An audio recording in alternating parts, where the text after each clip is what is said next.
우리는 매일 수많은 단어를 듣고 보고 말하며 살아갑니다. 어떤 단어들은 누군가에게 전달하고 어떤 단어들은 까먹고 어떤 단어들은 어릴 때부터 지금까지 기억하고 있죠. 노트를 펼치고 오늘 있었던 일들을 써보려고 하면 뭐부터 어떻게 얼마나 적어야 할지 막막합니다. 단어들은 떠오르는데 어떤 문장으로 써야 할지 어렵게만 느껴지죠. 그럴 때 그냥 단어만 적어보세요. 문장을 써야 한다는 부담을 내려놓고 짧으면 몇 초, 길어도 1, 2분 안에 쓸 수 있는, 누군가 내 일기장을 훔쳐봐도 그 의미는 절대 알 수 없는 나만의 일기, 바로 단어 일기입니다.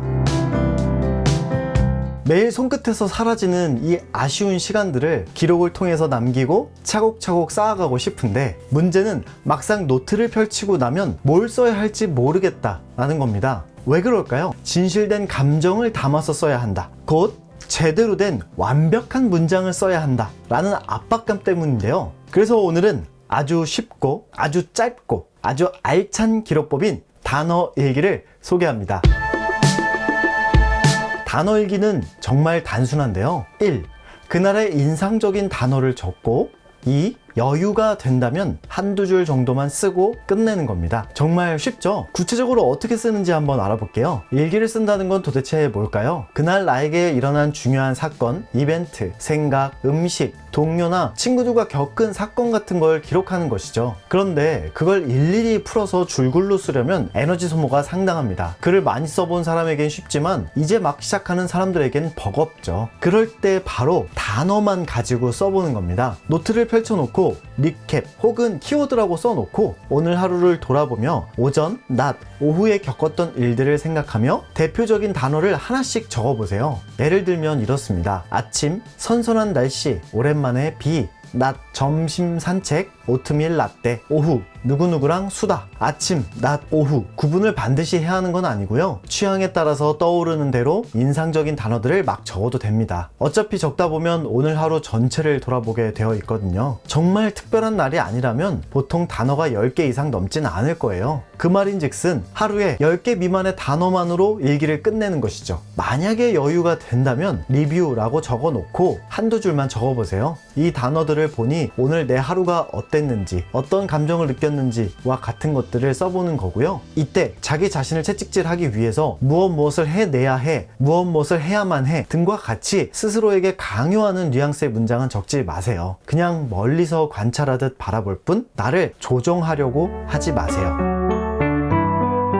이 단어 일기가 우리에게 왜 중요하고 어떤 장점이 있을까요? 우리는 하루 종일 일을 합니다. 그리고 그 일의 대부분을 누군가와 소통하거나 글을 쓰거나 누가 쓴 글을 읽는 것으로 시간을 보내죠. 하루 종일 문장들에 치여서 살다가 집에 돌아오면 우린 녹초가 됩니다. 그리고 다시 낮에 하던 그 문장 짓기를 내 노트에다 하게 되면 더 이상 문장을 쓸 에너지 자체가 남아있지 않습니다. 하지만 단어로 적게 되면 물리적인 양도 적을 뿐더러 심리적인 부담감도 덜해지니까 편한 마음으로 쓸 수 있죠. 그리고 이게 제일 중요한데요. 매일매일 단어를 차곡차곡 쌓아가다 보면 어느새 노트 한쪽 페이지에 단어들이 차기 시작합니다. 이 단어들은 바로 나라는 사람이 진짜 누구인지 알려줄 수 있는 중요한 정보예요. 내 취향, 내가 세상을 바라보는 관점, 나만의 발작 버튼, 사랑하는 것들, 욕심내는 것들, 귀찮아하는 것들 등등 모두 이 단어들이 설명을 해주죠. 여러분이 휴일이나 에너지가 있을 때 이 단어들을 한번 쭉 보면서 생각해 보세요. 과연 이런 단어들을 경험하는 사람은 어떤 사람일까? 이 사람은 감정적일까? 이성적일까? 세속적인 사람인가? 인간적인 사람인가? 그래서 단어가 어느 정도 모이게 되면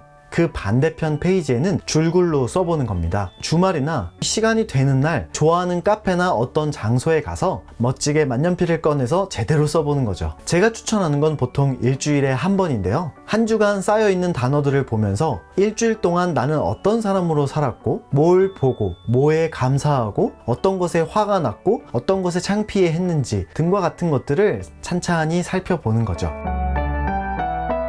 이렇게 단어 일기는 쓰는 시간과 에너지 자체가 덜 들기 때문에 부담이 적고 누구나 해볼 수 있는 간편한 방식이란 것이고요. 단어만 써놓기 때문에 누가 봐도 이게 무슨 내용인지 알 수가 없으니 보안 면에서도 유리하죠. 그리고 단어를 차곡차곡 쌓아서 내 하루를 보게 되면 아, 내가 어떤 하루를 살았구나, 어떤 감정을 느꼈구나를 더 빠르게 회상할 수 있습니다. 즉, 회상하는 데 드는 시간과 에너지 자체도 줄여주는 것이죠. 그리고 이게 정말 매력적인데요. 단어를 점점점 모아서 쓰다 보면 어느 날 문득 자꾸 이걸 문장 형태로 쓰고 싶다는 욕구가 생기기 시작합니다. 아마 이건 경험해보신 분들만 이해하실 텐데요. 여러분이 단 일주일만 모아보셔도 일주일 후반쯤 가게 되면 나 이 내용을 뭔가 글로 표현하고 싶어 하는 욕구가 샘솟을 것입니다. 주의사항이 있습니다. 단어 일기는 부담이 없다라는 장점이 있지만 꾸준히 기록해서 단어를 모아주지 않으면 그 혜택을 누릴 수 없다는 것이고요. 고로 하루에 단어 한 개만이라도 가장 인상적이었던 단어들을 적어서 수집을 해보세요. 그리고 부디 하루나 이틀만 해보고 나 이거 효과 없는데? 라고 단정 짓지 마시고요. 최소 일주일, 최대 한 달 이상은 해보시고 나서 이 단어 일기의 효용을 따져보시는 게 좋을 것 같습니다. 자, 오늘 영상은 어떠셨나요? 여러분은 요즘 어떤 단어들을 만나고 계신가요? 어떤 단어를 떠올리고 계신가요? 같은 땅, 같은 하늘 아래 살아가는 우리이지만 기록하는 단어들을 다 보면 각양각색 천차만별일 것입니다. 그렇다면 우리가 살아가는 세계가 다른 걸까요? 아니면 우리가 바라보는 관점이 다른 걸까요? 여러분이 하루에 생각하고 겪는 단어들을 차곡차곡 쌓아가시면서 여러분은 어떤 세계관을 갖고 있고 어떤 눈으로 세상을 바라보는지 살펴보시면 좋을 것 같습니다. 오늘도 여러분의 소중한 하루와 여러분의 기록 생활을 응원하겠습니다. 영상 시청해 주셔서 감사합니다.